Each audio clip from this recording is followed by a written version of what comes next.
నిజం న్యూస్ కి స్వాగతం. నాగర్ కర్నూలు జిల్లాలో నేడు కాంగ్రెస్ ప్రభుత్వం ఏర్పడిన తర్వాత రాష్ట్రంలో కొనసాగుతున్న ప్రజాపాలనలో విద్యా వైద్యంతో పాటు వ్యవసాయ రంగానికి అధిక ప్రాధాన్యత ఇవ్వడం జరుగుతుందని ఎమ్మెల్యే డాక్టర్ రాజేష్ రెడ్డి అన్నారు. సోమవారం బిజినపల్లి మండల కేంద్రంలో ప్రజాపాలన విజయోత్సవాల్లో భాగంగా రైతులకు సింకర్లు పంపిణీ చేశారు. ఈ సందర్భంగా ఏర్పాటు చేసిన కార్యక్రమంలో ఆయన మాట్లాడుతూ జాతీయ రైతు దినోత్సవ సందర్భంగా రైతులకు శుభాకాంక్షలు తెలిపారు. ముఖ్యమంత్రిగా రేవంత్ రెడ్డి బాధ్యతలు చేపట్టిన తర్వాత రాష్ట్రంలో 31,000 కోట్లు రైతుల రుణాలను మాఫీ చేయడం జరిగిందని, బిజినపల్లి మండలంలో 4 విడతలలో 7,329 మంది లబ్ధిదారులకు 59 కోట్ల రూపాయల రుణాలను మాఫీ చేయడం జరిగిందన్నారు. త్వరలో రైతు బంధును కూడా రైతులకు అందించడం జరుగుతుందని, రైతు బంధు చిన్న సన్నకారు రైతులకు అందేలాగా ప్రభుత్వం అన్ని చర్యలు తీసుకోవడం జరుగుతుందని వివరించారు. గత ప్రభుత్వం రైతు బంధు పేరుతో ప్రజాధనాన్ని దుర్వినియోగం చేస్తూ రాళ్ల గుట్టలకు రైతు బంధును అందించారన్న, ప్రస్తుతం అలా లేకుండా వ్యవసాయ శాఖ మంత్రి ప్రత్యేక నిబంధనలు రూపొందించడం జరిగిందని, సాగు చేసే ప్రతి రైతుకు లబ్ధి చేకూర్చే విధంగా కాంగ్రెస్ ప్రభుత్వ పథకాలు ఉంటాయన్నారు. ఈ కార్యక్రమంలో అధికారులు, ప్రజాప్రతినిధులు పాల్గొన్నారు. అందరికీ తెలుసు, ప్రజాపాలన మన ప్రభుత్వం వచ్చిన తర్వాత వైద్య, విద్య, వ్యవసాయ గురించి పెద్ద అడుగు వేయాలని ముఖ్యమంత్రి గారు పెద్దలు రేవంత్ రెడ్డి గారు చెప్పినట్టు వ్యవసాయానికి వచ్చిన వెంటనే 31,000 కోట్ల రైతు రుణమాఫీ అని అనౌన్స్ చేయడం జరిగింది. కేవలం బిజినపల్లి మండలానికి ఇప్పటికీ 4 దఫాలుగా 329 మందికి రైతు రుణమాఫీ జరిగింది. 7,329 మందికి, దాంట్లో సుమారు 59 కోట్లు కేవలం బిజినపల్లి మండలానికి సంబంధించిన స్కీములు కానీ మనము పబ్లిక్ లో తీసుకెళ్లాలి అని మీ అందరికీ విజ్ఞప్తి చేస్తున్నాం. అదేవిధంగా నిన్ననే అసెంబ్లీ అయిపోయింది. జనవరి సంక్రాంతి లోపల రైతు భరోసా ఇస్తామని అనౌన్స్ చేయడం జరిగింది.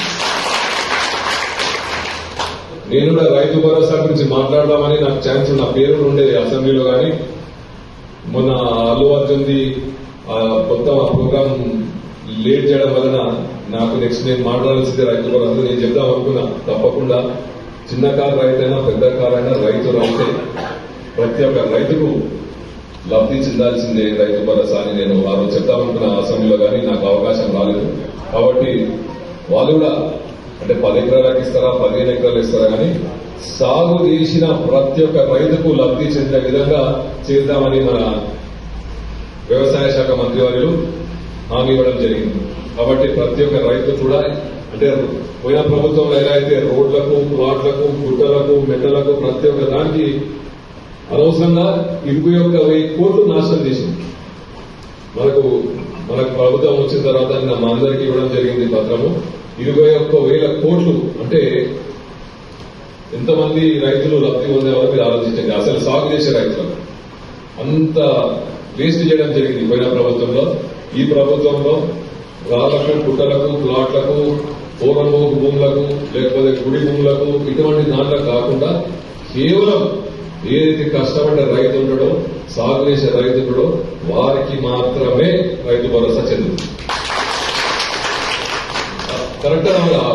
వ్యవసాయం చేసే రైతుకు పెద్ద రైతైనా చిన్న రైతైనా తప్పకుండా ఆ రైతు చెందేలా చేస్తామని హామీ ఇవ్వడం జరిగింది. కాబట్టి మరొకసారి ముఖ్యమంత్రి గారికి, వ్యవసాయ శాఖ మంత్రి గారికి వేదికపై నుంచి వారికి ధన్యవాదాలు తెలుపుతూ, స్ప్రింక్లర్లు ఇప్పుడు మన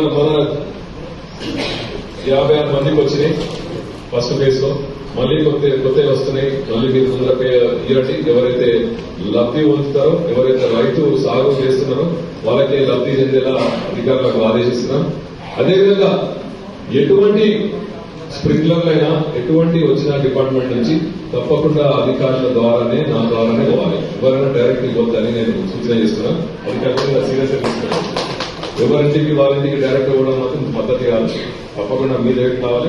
మీ దగ్గర నుంచి నా దగ్గర రాకుండా అధికారుల నుంచి వస్తే నాకు ఇది ఇన్ఫర్మేషన్ వస్తుంది. కాబట్టి డైరెక్ట్ ఇవ్వడం మాత్రం నేను సహించాను. నెక్స్ట్ టైం ఇటువంటి తప్పులు కాకుండా ఏ కంపెనీ ఇచ్చినా మీ దగ్గర కావాలి.